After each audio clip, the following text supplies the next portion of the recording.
Robin David, resident editor, The Times of India, to kindly please felicitate and welcome our chief guest.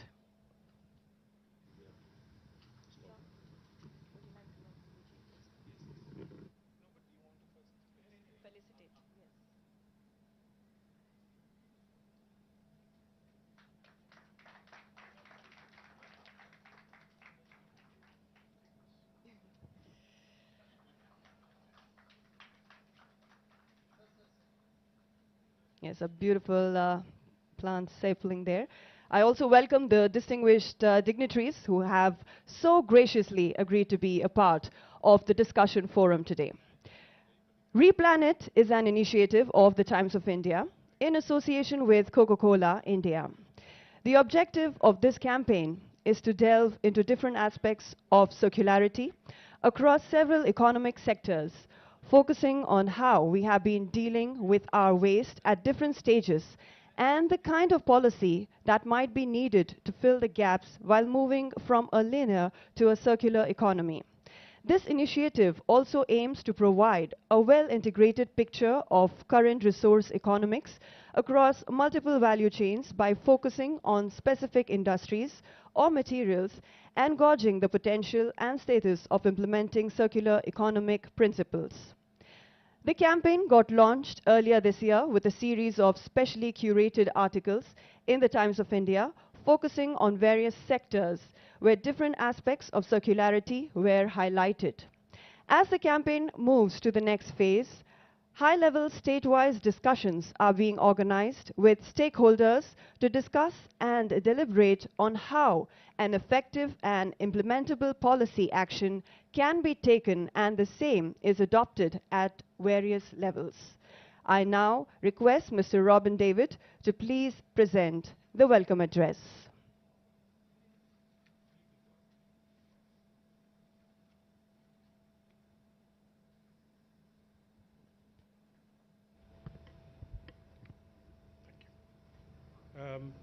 Good morning, everybody. First of all, a very warm welcome to all of you. A very warm welcome to KT Ramarao Garu also. I know he has a busy schedule, but he is interested in this subject, so I'm happy that he's here.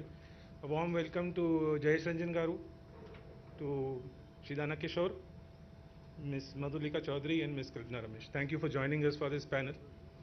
I think it is important to say here that we are meeting in this, we've gathered here today at a time when the United Nations Climate Change Conference has just ended. And I feel that nothing much came out of it, except perhaps a little money for poorer countries. We are also sitting here today when there is a war going on in Ukraine and energy prices around the world have skyrocketed. When energy prices skyrocket, you have inflation. When you have inflation, economies are hurting. And when economies are hurting, I realize very few people talk about climate change. But at the same time, in the last 2 years, we've had severe rains damaging our crops. We've had very bad floods hurting our cities. We've had some of the most polluted cities in India hurting people's health. And we've had fires around the world. So I think whether you like it or not, we have to start talking about climate change. And that is, in fact, one of the figures that I saw online was Niti Aayog figures was that India's GDP hurts about 20% of its GDP is hurt because of climate change. So we cannot ignore this subject anymore. And that is why we went into, Times of India went into this whole initiative of the circular economy and creating more and more awareness about it. Instead of me now, I think many of you are experts in this field. It's very happy to have you here. And instead of me preaching to the converted, I would like KTR Garu to come and talk to us. One word about KTR Garu is that as journalists, we often talk to politicians. They tell us a lot of interesting things, but most of the interesting things are off record. With KTR Garu, many of the interesting things are on record, so it is always a pleasure to listen to him. I hope he does some plain speak here as well. Thank you. He's done your job. Thank you, Robin. Thank you for inviting me. Thank you to the entire team of Times of India for having us here on this very, very important topic. But before I begin, I'd like to start with a a video that I want to play for you. This is the video where Hyderabad was recently recognized as the world's green city in Seoul. Just wanted to play that video for you, and then we take it from there.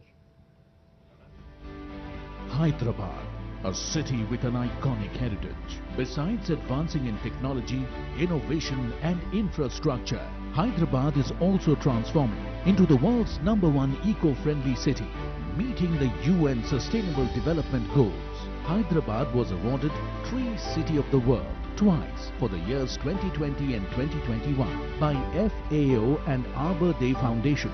Now, Hyderabad, the capital city of Telangana, wins another laurel. Hyderabad beats Paris, Montreal, Mexico City, Buenos Aires, Melbourne, while competing with 57 entries from over 40 cities across 24 countries, and won the World Green City Award 2022 and Living Green for Economic Recovery and Inclusive Growth Award by the International Association of Horticulture Producers. AIPH celebrates this fantastic achievement. For the city of Hyderabad, we can confidently say that Hyderabad is a world leader in nature-oriented approaches to city design, form and function, says Mr. Tim Briarcliffe, Secretary General, AIPH.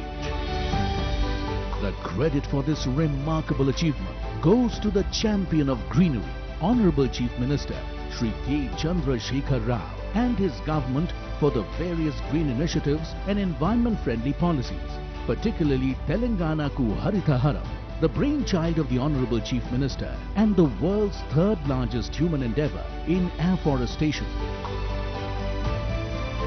With progressive policies, thoughtful leadership and inspiring governance over the last 8 years, Telangana, the youngest state in India, is leading the country with its path-breaking initiatives. This award is a great honor and glory for the city, for the state and for the nation. Thank you. Like I said, I'm very glad to be a part of this Replanet initiative of the Times of India, with very specific focus on water and the importance of circular economy. This topic assumes a lot of significance, and there's a lot of topical significance with reference to urban areas, and me being the Urban Development Minister, I also wanted to share with you a few things that we have attempted, and a few things where we have succeeded, and also areas where we are still working on in terms of ensuring that our cities, which have turned into heat islands and have become single biggest contributor to carbon emissions, have to be tackled. And this is something that I say not just as a Minister for Urban Development, but also as a very concerned citizen and as a concerned father who's worried about the future generations as well. As we all understand, as we all know, cities across the world, not just in India, have become the economic engines, propelling our growth stories across the universe, across the planet.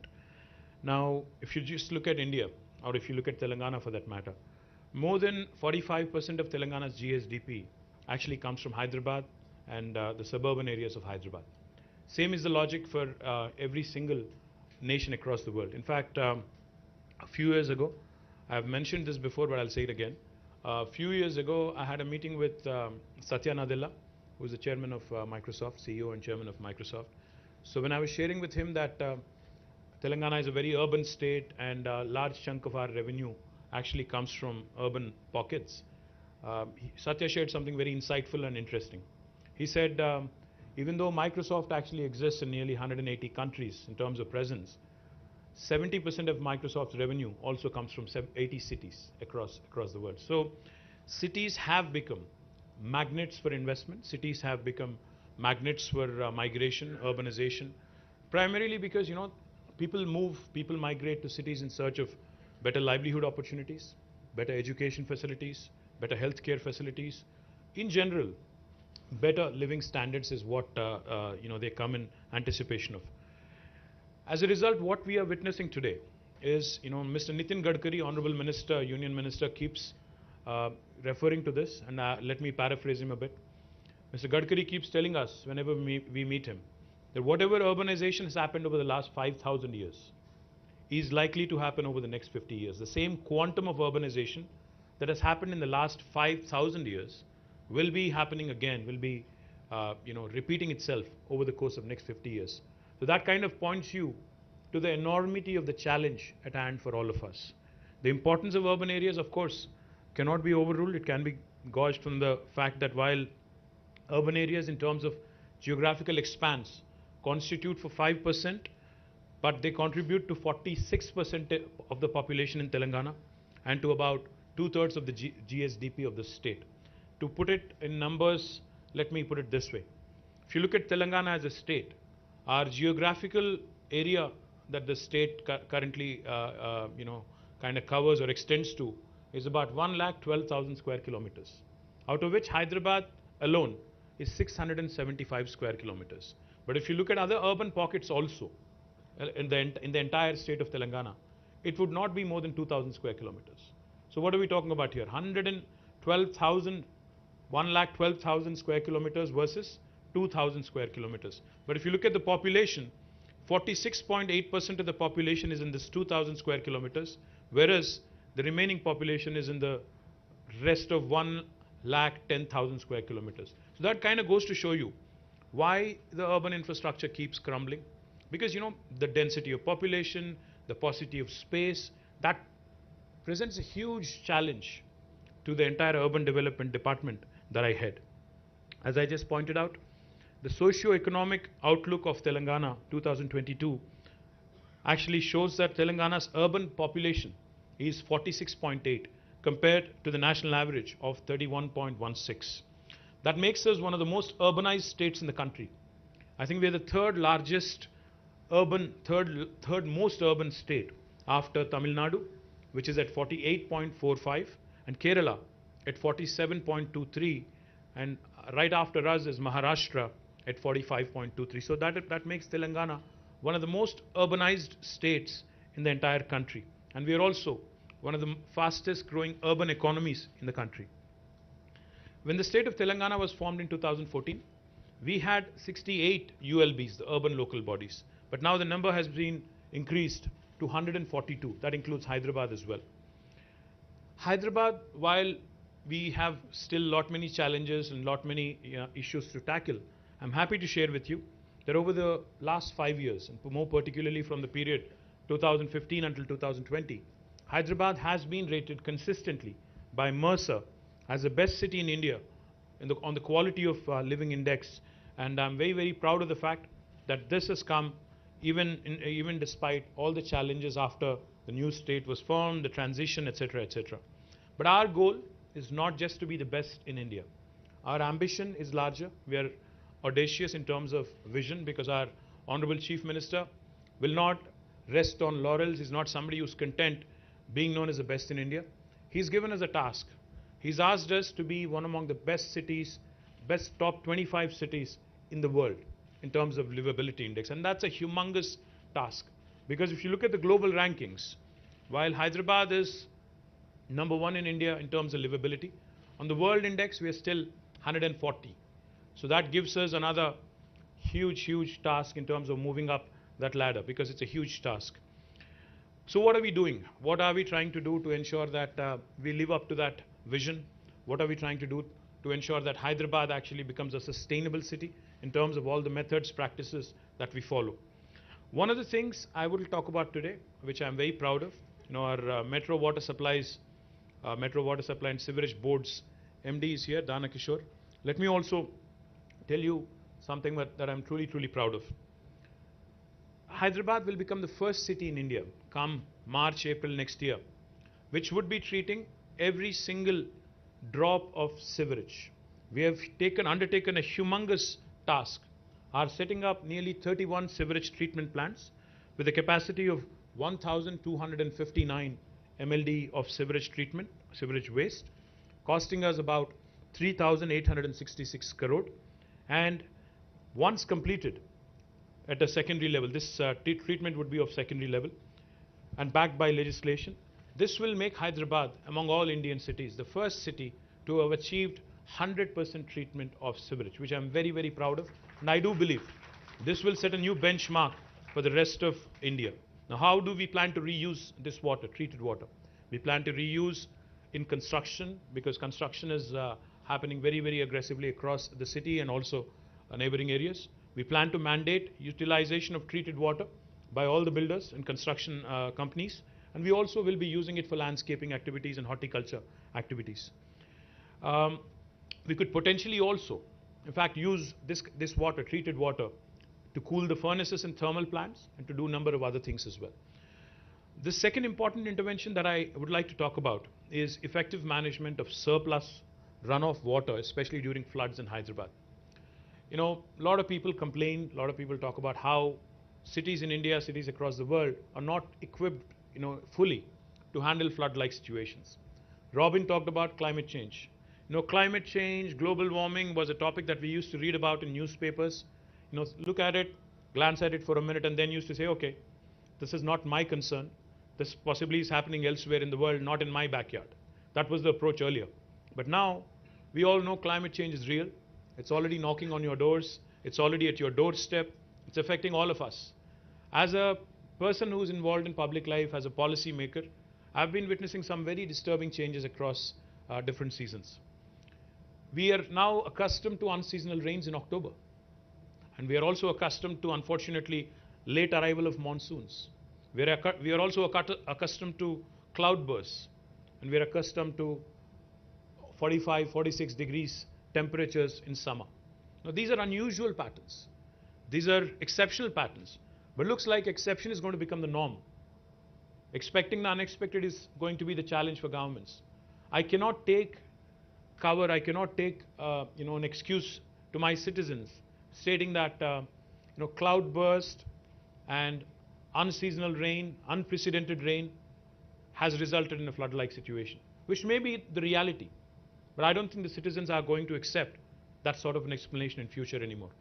So therefore, in Hyderabad, we have started on an important task, because no city in the world can of course deal with cloudbursts or torrential rains, but the least we can do is to prepare as well as we can, equip ourselves as well as we can. And so therefore, we have undertaken a very detailed study. A company called Shah Consultants based in Pune has undertaken this study. The hydrological map of Telangana, hydrological map of Hyderabad has been prepared.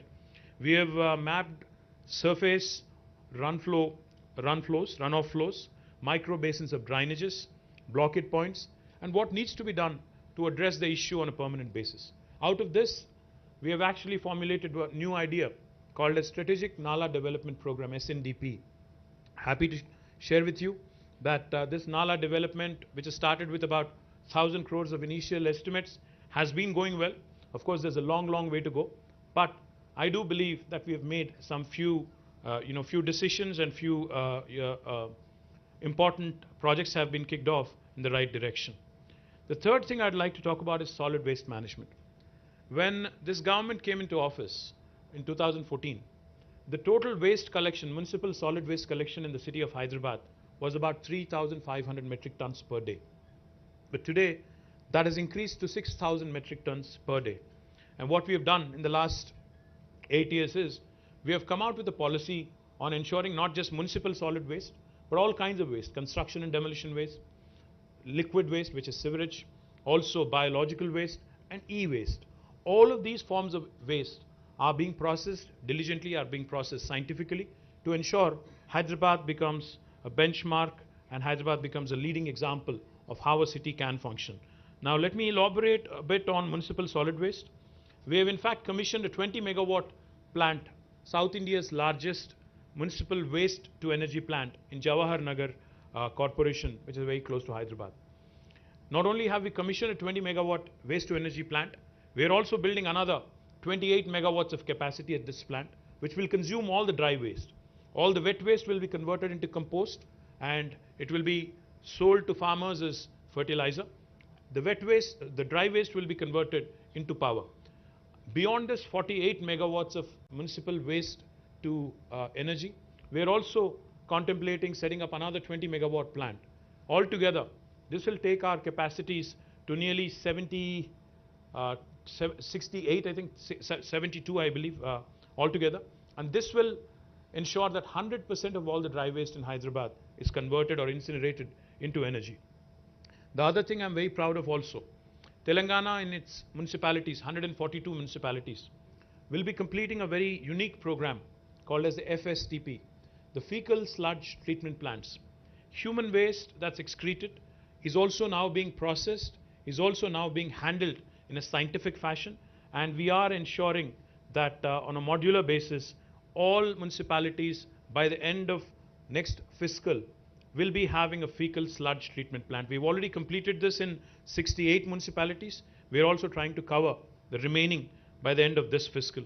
Let me also quickly talk about some heritage restoration that we are very, very proud of, in Hyderabad. Recently as yesterday, I think it was, you may have seen a clipping in Times of India as well. In fact, I thank the entire team of Times of India for running a brilliant piece on heritage conservation and what needs to be done by the state, by the people, by the citizens, etc.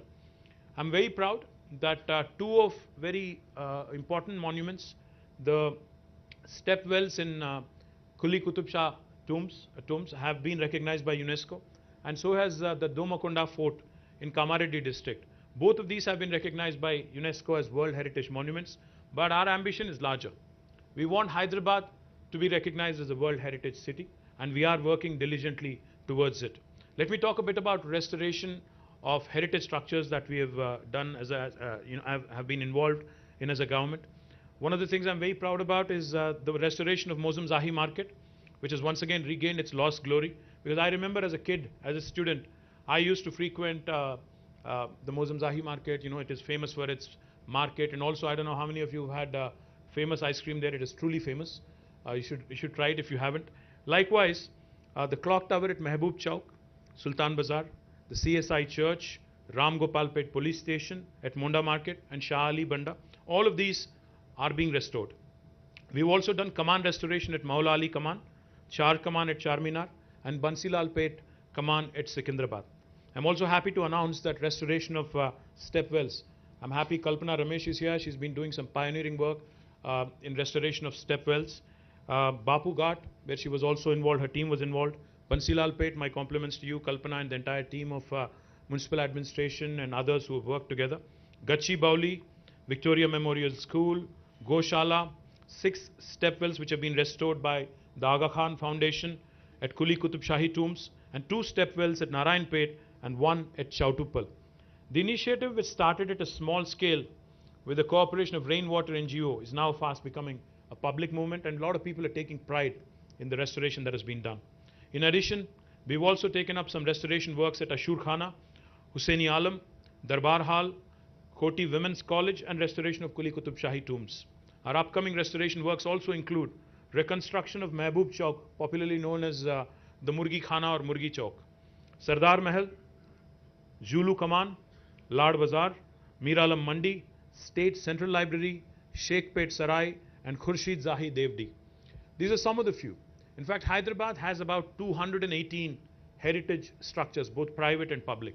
Our ambition, our goal, is to ensure that each of these structures is diligently restored and maintained for the benefit of our future generations. We're very confident. I mean, I can go on with a number of such initiatives, but we are very, very confident that with all these initiatives, by way of creating a circular economy, by focusing on sustainability, by ensuring that we also conserve our heritage structures, we will qualify to be among the list of UNESCO cities for World Heritage, as a World Heritage City. We've already been recognized by UNESCO in their list of cities for gastronomy. As you all know, Hyderabad's biryani is truly, truly world famous. So we have been recognized by UNESCO among the list of gastronomical cities popular for gastronomy. And again, like I mentioned, because of the work done by Aga Khan Foundation at the stepwells in Kuli Qutub Shahi tombs, we've again been recognized by them. But our effort is to ensure that this continuous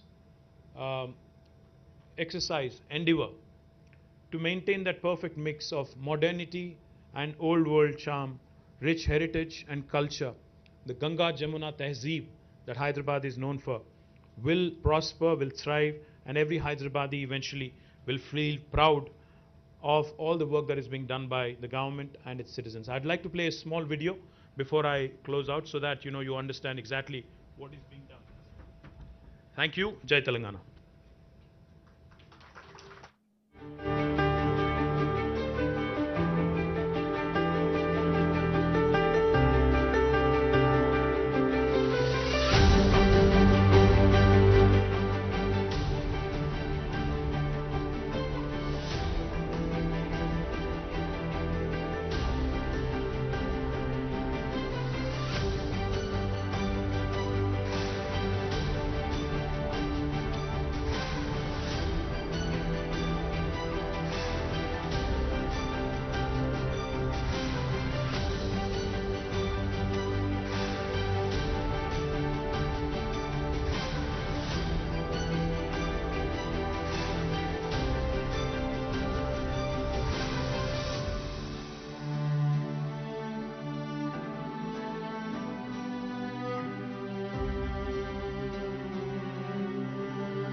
Yes.